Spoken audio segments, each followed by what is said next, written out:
Doctor Mohammad Yunus আমাদের সাথেও যে প্রতারণা করেছে তার জন্য অবশ্যই আমরা তার ওপেন সমালোচনা করি, কারণ আজকে তিনি তিনটা দলকে ইস্টাবলিশ করে যাচ্ছেন, এই ক্যাটাগরি করে দিয়ে যাচ্ছেন, আর আমরা বিসি ক্যাটাগরি হয়ে গেছি। এটা গণভোট আয়োজনের প্রেক্ষাপট কি আছে?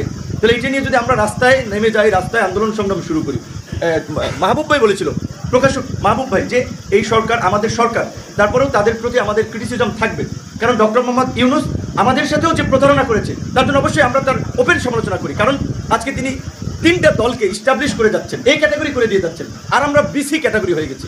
মানে এখানে বিএনপি একাধিকবার রাষ্ট্র পরিচালনা করেছে, তাদের পরামর্শ সরকার নিতে পারে যে কোনো সময়, তাদের সাথে বসতে পারে, কিন্তু জামাত এনসিপিকে কোন ক্যাটাগরিতে তারা তিনটা দল হিসেবে ইস্টাবলিশ করে এই ক্যাটাগরি করে যাচ্ছে? এটি কি ডক্টর ইউনূস পারেন?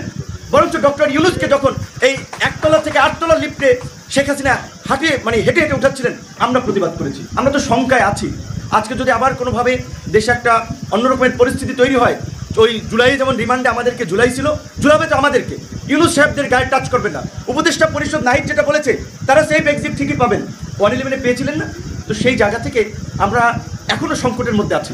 তো এই সংকট থেকে উত্তরণে আমাদের একটা নির্বাচনের দিকে যেতে হবে, যে সংস্কারের এজেন্ডাকে সামনে রেখে আমরা যেন হীন উদ্দেশ্য স্বার্থের জন্য আমরা যেন নতুন করে একটা রাজনৈতিক বিভাজন, একটা সংকটের দিকে দেশকে ঠেলে না দিই। এই মুহূর্তে দুটো ভোটের বাস্তবতা নেই, জাতীয় নির্বাচনের দিকে আমাদের ফোকাস করা উচিত। এবং এই জুলাই সনদ, একই দিনে দুটো ভোটের কথা আলোচনা হয়েছে।